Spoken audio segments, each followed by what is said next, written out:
Harga cabai rawit merah terpantau terus menanjak. Menurut panel harga Badan Pangan Nasional, per hari ini menunjukkan harga cabai rawit merah naik Rp900 ke level Rp68.270 per kilogram.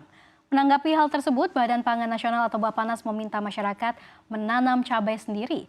Sebab lonjakan harga cabai saat ini disebut karena kurangnya produksi di dalam negeri.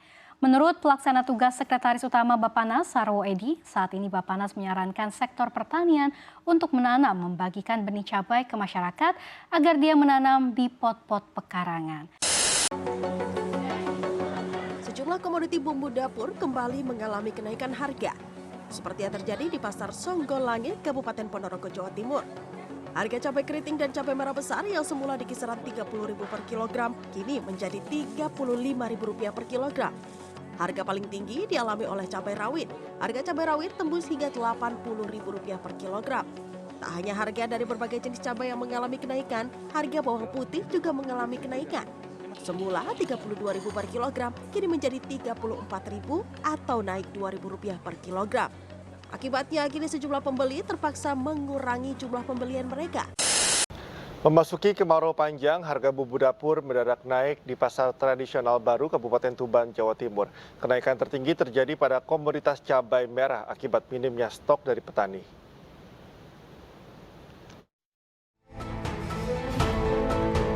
Harga cabai di sejumlah pasar di Kabupaten Tuban kembali melambung tinggi. Salah satunya di Pasar Baru, tepatnya di Jalan Gajah Mada, Kabupaten Tuban, Jawa Timur. Harga cabai rawit merah kini menembus Rp55.000 per kilogram, di mana sebelumnya hanya Rp35.000 per kilogram. Sementara harga cabai hijau dan cabai keriting naik menjadi Rp35.000 per kilogramnya. Namun sebenarnya apa yang menjadi penyebab dari kenaikan harga dari cabai ini? Menurut informasi yang kita dapat dari Direktur Kementerian Pertanian, Prihasto Setianto menjelaskan saat ini memang untuk cabai mengalami masalah produksi. Yang artinya di sini adalah curah hujan yang tinggi membuat tanaman cabai terserang hama. Dan hal ini pun juga diakui dari para pedagang tanaman cabai yang kita temui di Pasar Santa. Bahwa saat ini untuk stok dari tanaman cabai ini masih kurang dari para petani.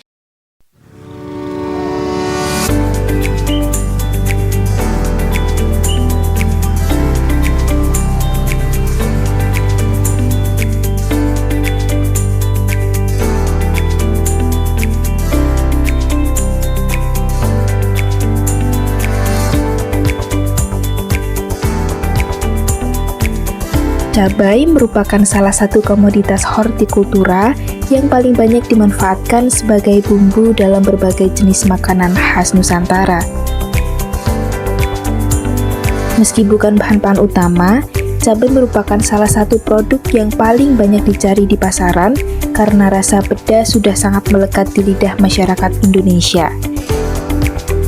Permintaan cabai yang terus meningkat belum mampu diimbangi dengan ketersediaan yang cukup sehingga harga cabai menjadi fluktuatif bahkan cenderung tinggi. Hal ini mendatangkan keluh kesah bagi para pedagang cabai.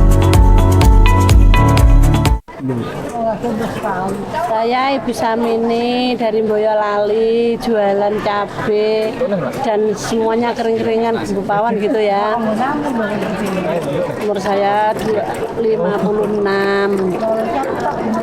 Jualan di Pasar Gede udah 25 tahun. Terus saya jualan cabai itu kemarin cabai itu 70.000, sekarang turunnya tiap hari 10.000, 10.000, sekarang jadinya 30.000. Kemarin kenaikan harga itu kurang, ada pemasukannya kurang. Udah itu soalnya rusak itu loh, petek ya, itu petek itu jadi nggak bisa dipakai, harus dibuang. Terus sekarang udah ada ini musim kemarau ini kan banyak merah-merah itu tadi turun jadi 30 itu. Busuk, nggak bisa dipakai, dibuang itu petek, tidak bisa dipakai.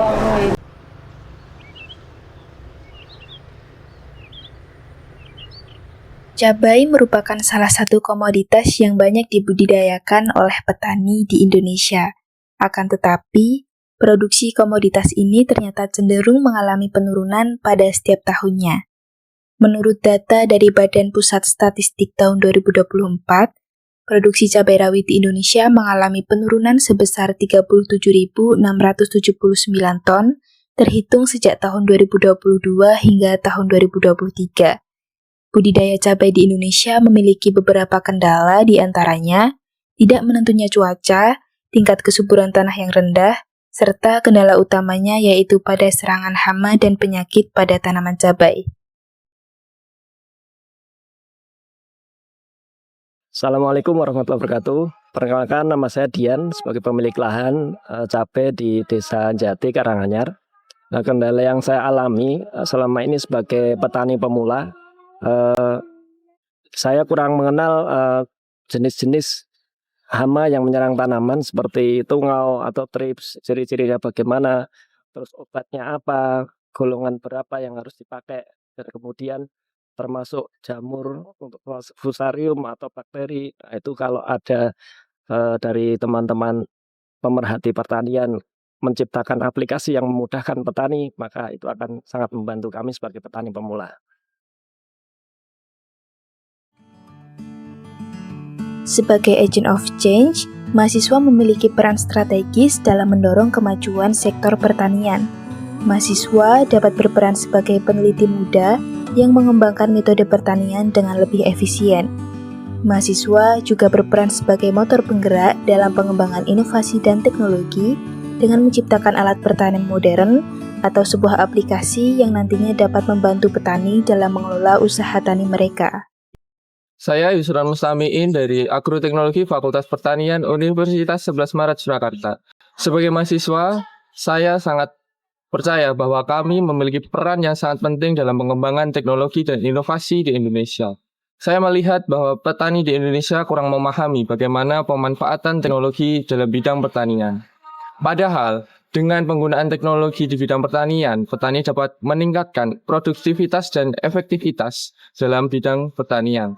Disinilah kami sebagai mahasiswa ditantang untuk menciptakan perubahan. Berangkat dari keresahan yang ada, kami, mahasiswa dari kampus Benteng Pancasila, Universitas 11 Maret, dengan bangga menghadirkan Halo Mbak! Sebagai inovasi dan solusi alternatif mengenai pendeteksi penyakit pada tanaman cabai dengan teknologi machine learning. Tim kami terdiri dari 4 anggota, saya Sarah, saya Sabil, Saya Zaki, dan saya Arif. Kami dari Program Studi Agroteknologi Fakultas Pertanian Universitas 11 Maret Surakarta. Halo Mbok merupakan aplikasi yang dirancang untuk memberikan akses kepada para petani, khususnya untuk petani yang baru merintis budidaya pertanian cabai. Halo Mbok menyajikan banyak sekali informasi, utamanya mengenai deteksi penyakit cabai, tingkat kerusakan yang ditimbulkan, cara pengendalian, pelayanan konsultasi, dan juga jaringan komunitas para petani yang membudidayakan tanaman cabai. Deteksi penyakit cabai dilakukan berdasarkan gejala penyakit yang muncul pada daun dan buah tanaman cabai. Tingkat kerusakan dapat diketahui dari keparahan serangan patogen yang menyebabkan penyakit pada tanaman. Aplikasi Halo Mbok menggunakan metode Convolutional Neural Network atau yang biasa disebut dengan metode CNN. Metode CNN sendiri dapat menganalisis data gambar, mengenali pola-pola, dan dapat membedakan penyakit satu dengan penyakit yang lain. Algoritma CNN dapat diintegrasikan dengan mobile phone sehingga mempermudah petani untuk memonitoring pertumbuhan tanaman cabai.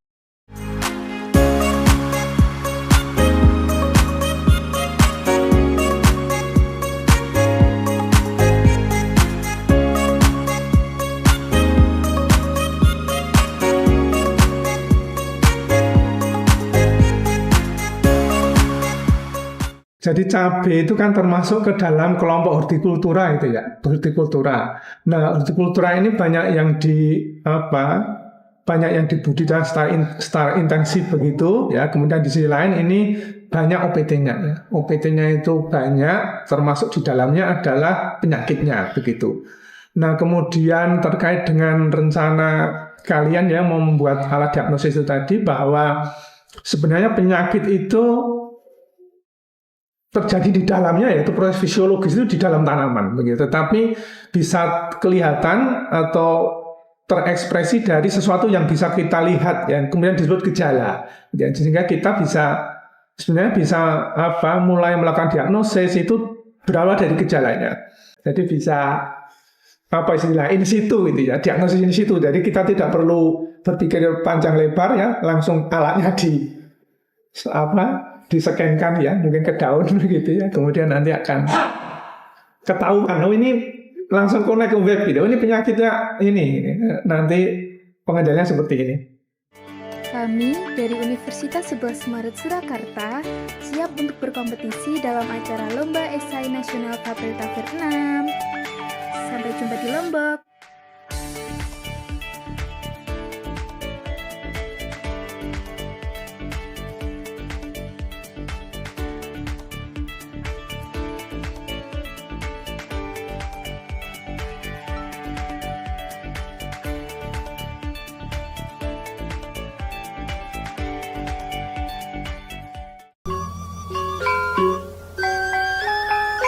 Thank you.